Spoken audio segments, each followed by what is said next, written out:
마태복음 5장 13절로 16절까지 제가 봉독에 올립니다. 너희는 세상의 소금이니 소금이 만일 그 맛을 잃으면 무엇으로 짜게 하리요? 후에는 아무 쓸데없어 다만 밖에 버려져 사람에게 밟힐 뿐이니라. 너희는 세상의 빛이라. 산 위에 있는 동네가 숨겨지지 못할 것이요 사람이 등불을 켜서 말 아래에 두지 아니하고 등경 위에 두나니 이러므로 집안 모든 사람에게 빛이 있느니라. 이같이 너희 빛이 사람 앞에 비치게 하여 그들로 너희 착한 행실을 보고 하늘에 계신 너희 아버지께 영광을 돌리게 하라. 아멘. 오늘 본문 말씀, 너희는 세상의 빛이요 너희는 세상의 소금이라. 믿는 자들은 이 말씀을 많이 들어보았을 것이고 심지어는 믿지 않는 사람들도 어렴풋이 이것이 성경에 있는 것이다 하고 알 정도로 많이 알려진 본문입니다. 저는 이 본문을 가지고 설교 제목을 생각하다가 서울에 있는 서울광염교회가 생각이 나더라고요. 그 광염교회는 이름 그대로 빛과 소금이란 뜻이죠. 오늘 본문을 중심으로 교회 이름을 지은 이 교회들이 우리 한국에도 참 많습니다. 빛과 소금교회도 있고 소금과 빛교회도 있고 강림교회도 있고 영광교회도 있고 이름과 같이 빛이 되고 소금이 되면 얼마나 좋겠는가 생각을 해봅니다. 그러나 제가 알고 있는 이 서울 강림교회는 이름값을 정말 제대로 하는 교회다 그렇게 생각을 합니다. 정말 교회의 정체성 또 교회 안의 성도들이 어떤 성도가 되어야 되는지를 바로 가르치고 실행하기를 위해서는 교회와 성도들이 아닌가 생각이 되어집니다. 교회의 모토로 서울광림교회는 한국교회와 함께합니다. 그것이 딱 슬로건이 걸려져 있습니다. 서울광림교회는 한국교회와 함께합니다. 저는 그 글귀가 굉장히 와닿아요. 조금 교회가 성장하고 부흥하면 다른 교회와 차별화한다. 차별화까지는 뭐 좀 이해할 수 있는데 뭐 좀 특별한 것처럼 뭐 더 나아가서는 다른 것처럼 이렇게 자기만의 그 우월감을 강조하고 자기 교회만을 특별히 뭐가 되어진 것처럼 이렇게 소개하고 강조하는 교회들이 많고 심지어는 그렇게 심하게 나가다가 이단에 빠지는 경향들을 많이 보게 되는데 이 교회는 거의 뭐 제가 알기로는 등록 교인이 10,000여 명 가까이 되고 수천 명이 교회를 출석해도 자기 건물을 짓지 아니하고 빛과 소금의 사명을 감당하려고 애를 쓰는 교회고 또 특별하게 우리 교회가 특별하다 그렇게 하지 아니하고 한국교회와 함께한다. 예수 안에는 우리는 다 하나이다. 이런 참 글귀가 굉장히 와닿았습니다. 지금은 하계동에 몇 층을 이렇게 건물을 어쩔 수 없이 구입하고 교회를 이루어가지만 오랫동안에 건물을 임대하여서 교회를 했죠. 그래서 임대한 그 건물에 강림교회를 찾아가려고 하면 많은 사람들이 교회가 어디 붙어 있는지를 몰라요. 개척교회를 사실 찾아간다고 하면 교회 간판이 잘 안 보여서 찾기 어렵지 않습니까? 근데 개척교회도 아닌데 이 대형교회가 교회를 찾아오기가 어려울 정도의 간판이 제대로 보이지 아니했습니다. 그래서 전화를 걸고 강림교회가 어디 있습니까? 근처에서 뺑뺑 맴돌다가 사람들이 물어보면 거기 건물 중에 감자탕이라고 하는 것이 크게 보입니다. 감자탕 보입니까? 그러면 감자탕 가게가 강령교회 간판보다 더 크게 그냥 걸려져 있는 걸 보게 되죠. 보입니다. 그 건물이 바로 우리 강령교회입니다 하면 그 교회의 소문을 듣고 찾아오던 사람들이 다 깜짝깜짝 놀랍니다. 이렇게 대형교회가 간판이 이렇게 보이지 아니할 정도로 그것도 남의 건물에 새를 들러서 이렇게 있고 모든 교회의 재정을 투명히 하고 선교와 구제에 전혀 힘을 쓰는 이런 교회가 있는가? 사실 교회는 마땅히 그렇게 해야 됨에도 불구하고 한국 교회의 모습이 그렇지 못하기 때문에 이런 교회가 특별한 교회처럼 소개되는 그런 경우들이 상당히 많았습니다.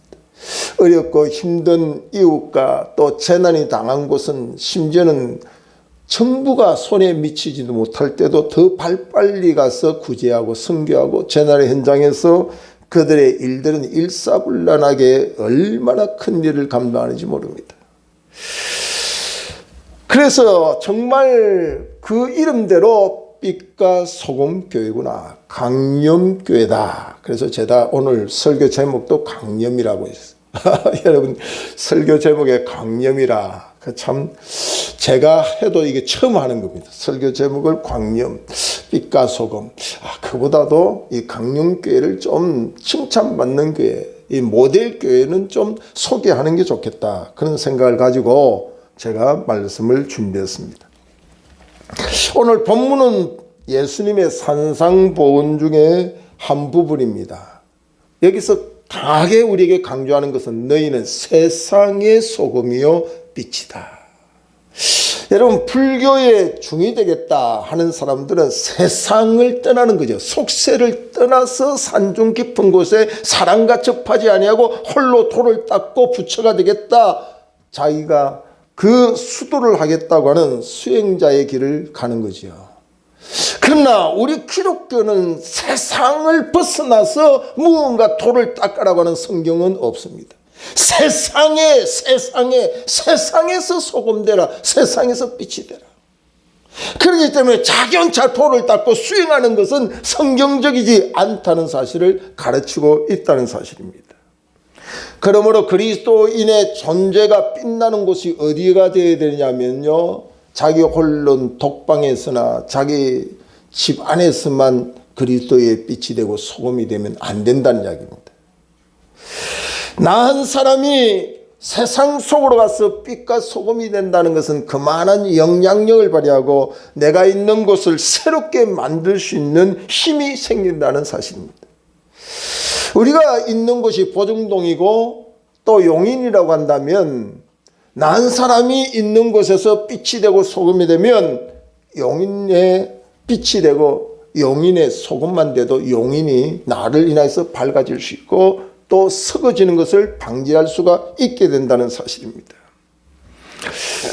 우리 한국교회는 숫자를 통계적으로 이야기하는데 조금씩 차이가 있는데 5만에서 심지어는 7만 교회가 한국에 있다 이렇게도 이야기합니다. 또 그 숫자는 800만에서 심지어는 많을 때는 1200만까지 교인이다 그렇게 말할 때도 있었습니다. 세계 100대 교회 중에서 한국 교회가 대다수를 차지한다 이렇게 이야기를 하고 있습니다. 세계 제2의 선교 국가가 대한민국이다 이렇게 말할 정도로 참으로 급속도로 부흥했다 성장했다고 말하고 있는 한국 교회였습니다. 근데 우리 한국 교회의 이런 숫자적인 모습들이 코로나의 환경 속에서 얼마나 헛세를 부렸는지를 증명해 주듯이 이 코로나의 환경 속에서 수많은 교회가 문을 닫고 교인들이 100만 이상의 교인들이 잠수를 타서 이전에 그렇게 주를 따르겠다고 믿습니다 소리 지르던 이들이 사라져버리는 그런 한국교회의 허약한 모습을 보이는 것을 우리는 부정하지 아니할 수가 없습니다. 왜 이런 일들이 일어날까? 왜 이렇게 숫자는 이렇게 많다고 이야기하고 교회가 이렇게 많이 세워졌다고 이야기하는데도 불구하고 이렇게 허약하고 이렇게 문제 많은 일들을 드러내는 이유가 뭘까? 그것은 주님이 가르치는 그 가르침을 따라 세워진 교회가 많지 않다는 거죠. 주님이 가르친 그 가르침을 따라 순종하는 교인이 많지 않다는 사실을 증명하는 겁니다. 헛수다입니다. 헛수. 헛새를 뿌리지만 숫자만 많지만 사실은 그 숫자의 내용을 지닌 교회와 성도들이 찾기가 어렵다는 겁니다. 사회 속의 사명을 망각한 교회, 그는 존재의 가치가 의심될 수밖에 없습니다. 사회 속에 그 사명을 잃어버린 성도, 그의 존재의 가치도 의심해야 된다는 겁니다. 우리의 문제는 교회 안에 신자는 많은데 세상 속의 신자가 적다는 겁니다. 교회 안에는 신자가 얼마나 많아요. 마침 그 1부, 2부, 3부, 4부 쏟아져 나오는 모습을 보면 마치 예식장에 시간을 기다리며 순서를 맡아서 예식을 하고 쏟아져 나오는 사람들의 모습과 전혀 다를 바 없이 많이 있습니다.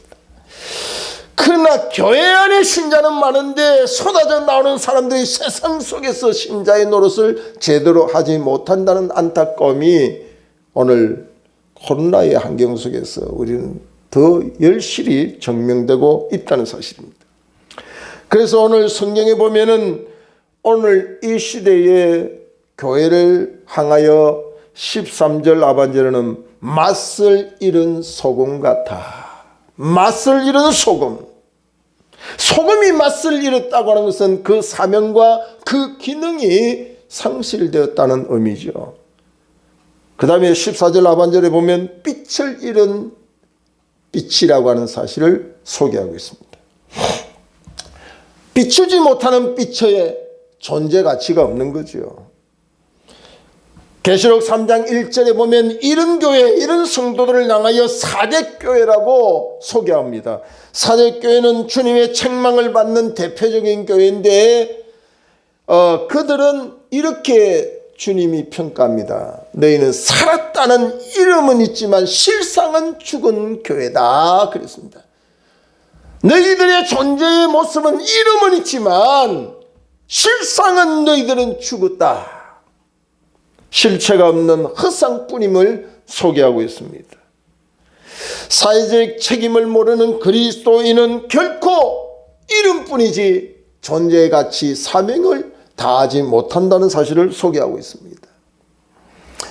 오늘 우리는 선한 사마리아 사람의 비유를 통하여 오늘 이 시대에 주님이 원하시는 교회와 성도는 정말 이웃에게 선한 영향력을 죽어가는 이웃을 살리려고 하는 생명의 복음을 전가하는 사람을 원하는 것이지 종교인이라든지 당시에 최고의 신앙의 지도자라고 말하는 제사장이나 바리새인들을 원하고 있지 않다는 사실을 성경은 말하고 있다는 사실입니다.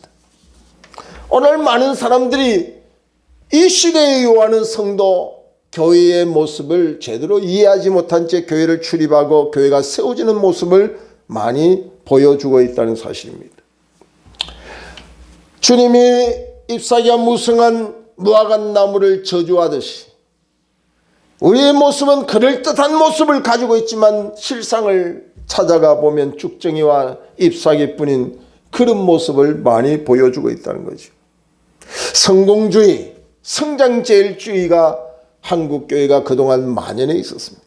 그 결과 교회는 유지하지 못하고 교회 문을 닫게 되고 교회가 경매 처분되어서 교회의 기능을 제대로 발휘하기커녕 그 용도가 변화되어서 때로는 술집까지 바뀌는 또 이단에 매각되는 그런 어려움도 있습니다. 자아자찬하고 허세를 부리고 우리가 형식을 갖추고 있는 그런 상태에 있을 때는 사단이 우리를 우습게 여기고 얼마나 장난을 쳤는지 모릅니다. 우리가 그 시골 농가에 보면 그 새가 농사 지은 것을 망치기 때문에 헛수아비를 세우는 모습을 보게 됩니다. 근데 그 헛수아비 모양 속에 새들이 잔뜩 와서 머리에도 앉고 어깨도 앉아서 놀고 있는 모습을 우리가 보게 되죠. 이해가 안 되잖아요. 사람의 모양을 갖췄기 때문에 새들은 분명히 사람을 겁을 내야 됩니다. 그래서 그 가까이 오기는커녕 멀리 도망을 가야 되는데 어떻게 흑수아비 사람의 모양을 갖추고 있는 그 흑수아비의 머리에 앉아서 똥을 누고 즐겁게 재미있게 놀고 있을까? 흑수아비도 생명을 잃은 그 사람 자체이기 때문에 새가 장난을 치는 겁니다. 미물의 짐승도 생명이 있느냐 없느냐를 분별한다고. 사람 마귀가 생명이 있는 교인이냐 교회냐를 분별을 하지 못하겠습니까? 오늘 우리를 장난치고 우리를 놀이터 삼는 사단의 세력들 앞에서 우리는 어떻게 대처하고 어떤 모습을 지녀야 될까요? 이와 같이 헛수가 많은 교회 안의 성도들에게 당신이 오늘 죽어도 천국 갈 수 있습니까? 라고 물어보면 대다수의 사람들이 아멘이라고 소리를 지릅니다. 저는 거기에 대해서 굉장히 이해가 안 됩니다. 저렇게 엉터리 신앙생활을 하고 있는데 다 믿으면 구원받는다는 그 간단한 외침과 가르침이 그들의 마음에 어떻게 작용되었길래 그들의 행위는 전혀 신앙의 모습을 갖추지 않는데 다 천국에 갈 자신이 있다고 소리를 지를까? 물론 우리는 행위로 구원받는 건 아닙니다. 오직 예수 그리스도 십자가의 공로로 구원받는 것은 변함없는 진리입니다. 그러나 내 행위가 너무 구원을 값싸게 하고 있다는 겁니다. 주님이 그 엄청난 피를 십자가에서 쏟아내고 그 대가로 구원받았음에도 불구하고 구원받은 자가 생활하는 그 모습은 너무나도 엉터리라는 겁니다. 제 친구가 중국에서 한인교회를 하는 친구가 있는데 그 친구는 오래전에 서울대학병원에서 신장과 간을 이식을 했습니다. 신장과 간을 이식하고 살아날 수 있는 그것이 얼마 동안 살 것인가 했는데 오랫동안 지금도 제가 알기로는 거의 20년 이상 그 이식을 받은 지가 20년이 지났는데도 아직도 건강하게 왕성하게 일을 하고 있습니다. 한국의 정기적인 검진과 또 여러 가지 일을 보고 나오느라고 하면 친구들을 거의 만나지 않습니다. 저도 절친인데 만나지 않아서 한 번은 제가 물어봤습니다. 나오면 연락도 좀 하고 차도 한잔하고 그러지 왜 그렇게 그냥 그렇게 들어가느냐고 물어보면 나가 무엇인지 나를 위해서 신장을 공급하고 간을 준 이들을 생각하면 내가 어떻게 딴짓을 하고 갈팡질팡하고 허위적될 수 있겠느냐. 이 목사님 이해해달라고 그런 이야기를 한 적이 있어요. 자기의 신체에 장기 하나를 준 이를 생각해도 함부로 살 수가 없다고 말하는 그를 바라보면서 오늘 십자가에 자기의 몸을 깨뜨려 죽기까지 피 흘려 죽으신 주님의 은혜를 받고 구원받았다고 하는 교인들의 모습은 전혀 그것과 상관없이 살고 있는 모습을 볼 때는 저거 정말일까? 그런 의심을 가지게 되어 있다는 사실입니다. 그래서 오늘 설교를 하는 저에게도 해당되는 말씀이고 듣는 우리 모두들이 한번 생각을 해봐야 된다는 겁니다. 행함이 없는 라오디아 교회를 주님은 칭찬하지 않고 책망합니다. 첫사랑을 잃고 형식 뿌린 에베소 교회를 책망합니다. 이미 부패하여 모양 뿌린 버가모 교회, 두아디아 교회, 사대 교회를 주님이 책망하는 것을 우리가 보게 되는 것입니다. 마태복음 23장 13절에 보면 하에 있을진저 외식하는 서기관들과 바리새인들이여 너희는 천국문을 사람들 앞에서 닫고 너희도 들어가지 않고 들어가려 하는 자들까지도 들어가지 못하게 하는도다 그랬습니다. 종교인의 모습, 최고의 신앙을 자랑하듯이 형식과 위선에 처해진 서기관과 바리새인들의 모습은 천국에 자기도 들어가지 아니하면서 들어가는 자까지도 막아버리는 이런 엉터리 교인들이 교회 안에 많이 있다는 사실입니다. 마침 장닭이 자기가 알을 놓지 못하는데 알 놓은 족족 그 알을 다 쪼아 먹어버립니다. 이런 장닭 같은 신자들이 교회 안에 많이 있다는 겁니다. 주님의 탄식과 슬픔뿐인 모습이 있는 그 상태가 나에게부터 혹시 있지 않느냐를 우리는 돌아봐야 됩니다. 나부터 돌아서지 아니한다면 결코 희망이 없다는 사실입니다. 이미 사대교회 심판이 한국교회에 있고 우리의 가정과 우리 개인에게 이미 임했다는 사실을 우리는 기억해야 됩니다. 누구를 비판할 수 있는 우리가 자격이 있는 것도 아닙니다. 한국교회는 개혁교회라고 소리를 높입니다. 개혁이라고 하는 것은 남을 바꾸려고 하는 게 아니라 나를 바꾸는 게 개혁입니다. 혁명은 남을 죽이고 남을 쳐서 이기면 혁명자가 되지만 개혁자는 자기를 쳐서 자기를 죽이고 자기를 이기는 것이 개혁자입니다. 그래서 우리는 혁명자가 되는 게 아니라 개혁자가 되어야 된다 이 말이에요. 개혁자. 교회 안에 신자는 교회 안에서 점수를 매기면 100점이라고 말하지만 사회에서는 빵점짜리 교인들이 너무 많다는 거죠. 며느리가 예수를 잘 믿어서 구역 예배로 교인들이 모였습니다. 예배를 드리고 난 뒤에 시어머니가 교회를 다니지 아니하기 때문에 교인들이 시어머니에게 전도를 합니다. 할머니, 이 세상은 영원히 사는 곳이 아닙니다. 주님의 나라에 가서 영원히 사는 거죠. 예수 믿고 함께 천국 갑시다. 그렇게 전도를 했어요. 근데 이 시어머니도 기가 밝진 않는데 예배를 드리면서 하필이면 너 시험을 당해 세임을 얻고 그 찬송이 있거든요. 근데 이 시어머니는 세임을 얻어서 승리하는 찬송을 부르는데 며느리가 평소에 생활이 얼마나 안 좋았는지 그날도 교인들까지 떼거지로 모여가지고 부르는 찬송이 내 시어머니를 죽여 세임을 얻고 하는 노래로 막 들리는 거예요. 그래서 평소에 생활이 덕이 되지 못한 이 며느리를 둔 시어머니가 이런 이야기를 합니다. 천국이 좋은 곳이라고 하지만 내 며느리가 가는 그곳이라면 나는 가기 싫소. 이것이 바로 우리가 전도를 고상하게 폼나게 실력 있게 그렇게 말재주 부려서 전도한다고 해서 전도가 되는 게 아니에요. 헛수를 자랑하듯이 숫자는 모을 수 있을는지 모르지만 참된 교인은 먼저 믿는 성도들의 생활이 아니면 절대로 그 사람을 바꿀 수가 없다는 이야기입니다.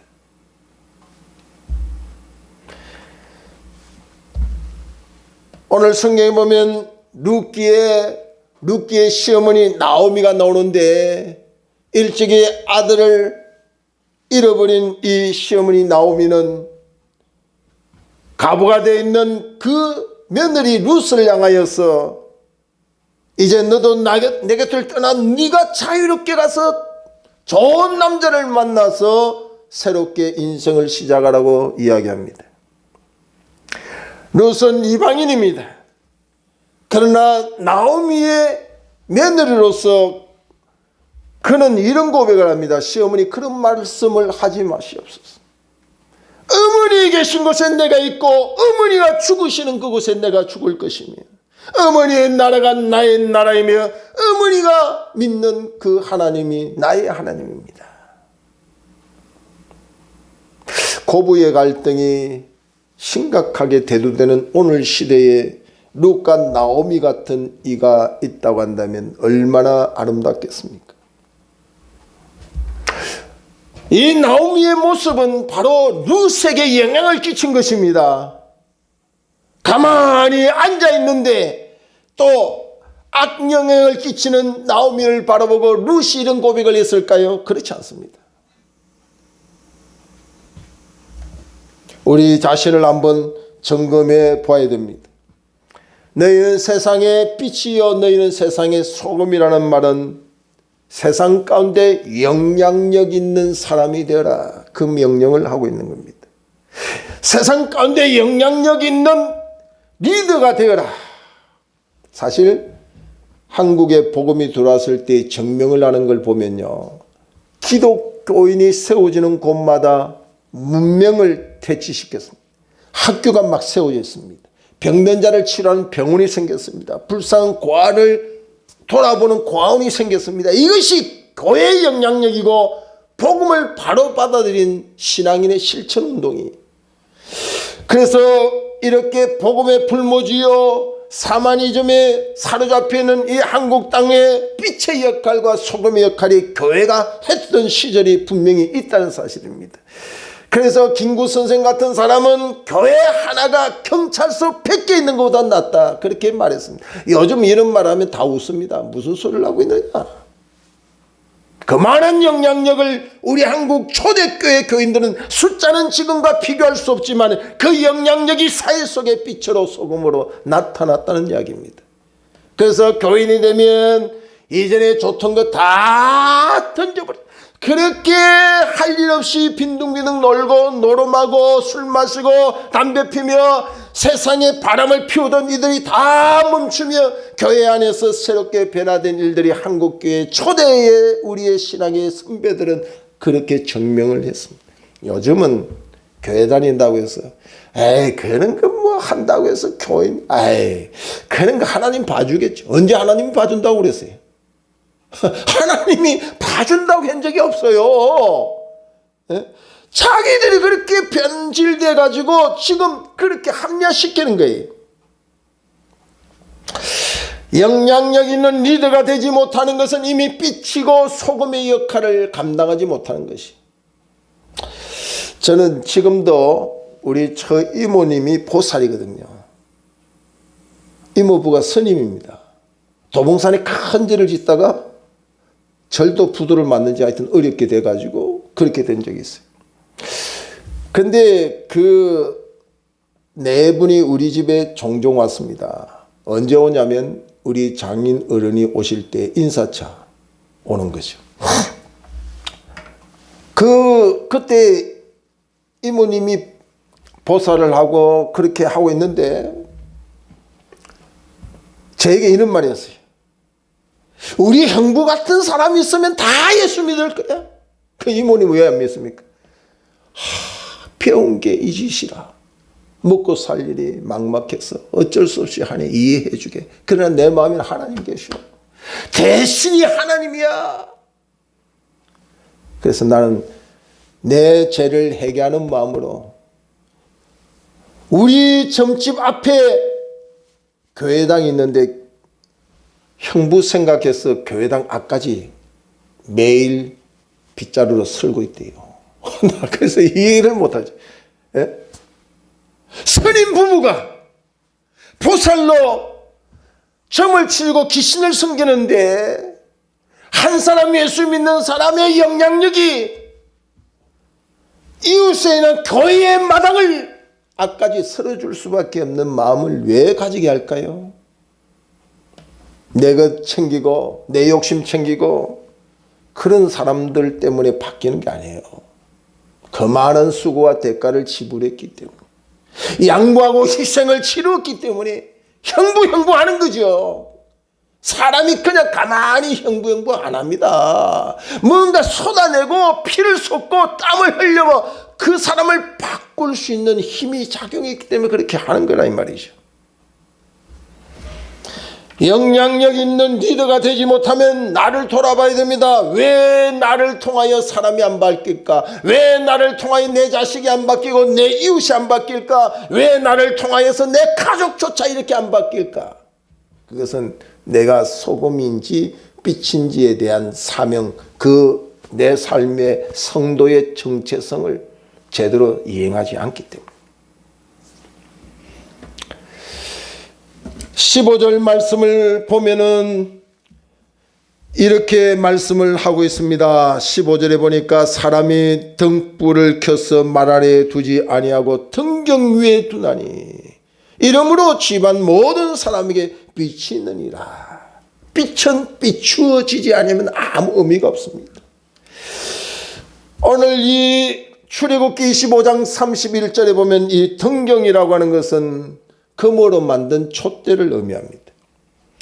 이것을 신약에 보면 계시록 1장 20절 이하에 보면 이 촛대는 교회를 의미합니다. 그 성도들을 말하기도 하지요. 그러므로 이 빛은 바로 발할 때에 그 사명이 주어지는 거지. 보정동의 빛은 보정동에 발하는 거지. 내 가정에 비치면 내 가정에 이 빛이 발해야 된다는 거죠. 그래서 그 빛이 점점 확산돼서 지경을 넓히며 영향을 끼치는 것이 바로 빛된 성도의 사명이라는 거죠. 그래서 빛은 이 영향력이 적극적으로 멀리 퍼져나가는 걸 의미한다면, 오늘 이 소금을 보면요, 소금은 13절에 너희는 세상의 소금이니 소금이 만일 그 맛을 잃으면 무엇으로 짜게 하리요. 후에는 아무 쓸데없어 다만 밖에 버려져 사람에게 밟힐 뿐이라. 이 소금은 빛과 좀 반대적인 영향력이 있습니다. 빛은 자기 중심으로 해서 멀리 퍼져나가는 적극적인 사명이 있다고 한다면, 소금은 자기에게 첩해지는, 자기와 만남이 있는 그곳에 그 영향을 발하는 거죠. 소극적인 것이. 그래서 때로는 우리는 소금의 역할처럼 소극적인 사명도, 때로는 빛의 영향을처럼 적극적인 사명도 우리가 감당을 해야 된다는 사실입니다. 소금이 만일 그 맛을 잃어버리면 길거리에 버려져 밟힌다고 말하는 것을 보면은, 우리가 얼마나 비참하고 얼마나 우리의 처지가 어렵고 힘들게 되면 우리의 소금의 역할을 우리가 한번 돌아봐야 된다는 거죠. 많은 사람들이 교회를 비방하고 믿는 자를 비방하죠.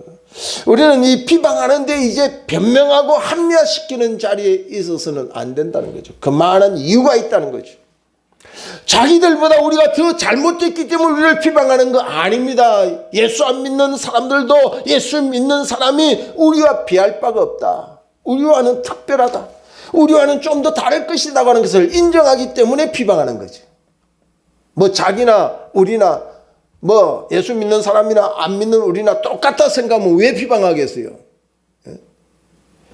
본인들이 먼저 생각을 합니다. 교회는 다르다. 예수 믿는 사람 다르다. 특별한 것을 기대하는 거죠. 그 기대 심리에 못 미치니까 교회가 비방을 당하고 교회가 비방을 당하는 것이다 이 말이죠. 그리스도인이 세상을 빛과 소금으로 그 타락하는 것을 막지 못하면 세상이 그리스도인을 타락시킨다고 그랬어요. 오늘 우리는 우리 스스로를 돌아봐야 됩니다. 나는 얼마나 빛으로 소금으로 그 영향력을 세상 가운데서 펼치고 있는가. 내 영향력은 어디까지 머물고 있는가. 오늘은 갑자기 내 영향력을 멀리 욕심을 낼 수는 없지만 가까이 있는 이들에게 소금의 역할로 영향을 끼치고 점점 확산되어 그 빛이 널리 퍼져나가서 하나님의 영광을 위하여서 우리가 쓰임받는 하나님의 종의 역할을 우리가 감당해야 됩니다. 이미 그리스도인이라는 것은 바울이 잘 소개했습니다. 바울은 자신을 소개할 때마다 나 바울은 그리스도의 종된 자, 그리스도의 종, 나 바울은 그런 말을 많이 사용하죠. 그 말은 종은 주인을 위해 존재하는 것이다 이 말이에요. 나는 나를 위해 존재하지 않는다는 거죠. 이미 그리스도인이라는 것은 분명히 주님이 말씀하시기를 나를 따르는 자는 자기를 부인부터 해라. 자기를 부인하고 그랬습니다. 그러니까 자기를 위하여 살 권리가 이미 없고 주를 위하여 살겠다고는 고백이 있는 사람이 그리스도인이고 그것이 모일 때 교회가 되는 거죠. 그러므로 우리의 시간과 물질과 우리의 모든 삶의 모든 것을 통틀어서 주의 기쁨에 참여하는 우리들이 되어져야 된다는 거죠.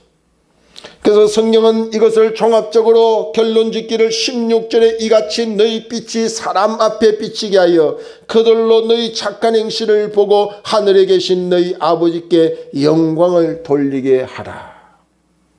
우리의 착한 행실을 통하여 믿지 않는 이들까지도 그 영향력을 받아서 내가 믿는 하나님을 함께 섬기고 하나님께 영광 돌리는 하나님의 권속이 되어라고 하는 사실을 우리에게 말씀하고 있습니다. 한 주간도 우리가 이 광념이라고 하는 이 단어를 깊이 생각하고 세상의 빛이요 세상의 소금이라는 우리의 사명에 대해서 절실히 요구되는 오늘 이 시대에 발맞춰서 2023년도에 우리의 교회와 우리 성도들이 우리가 비추는 그 빛과 소금을 통하여 세상을 밝히고 세상의 썩어짐을 방지하는 제대로 된 성도여 교회가 될 수 있기를 주의 이름으로 축원합니다. 기도하겠습니다. 하나님의 은혜를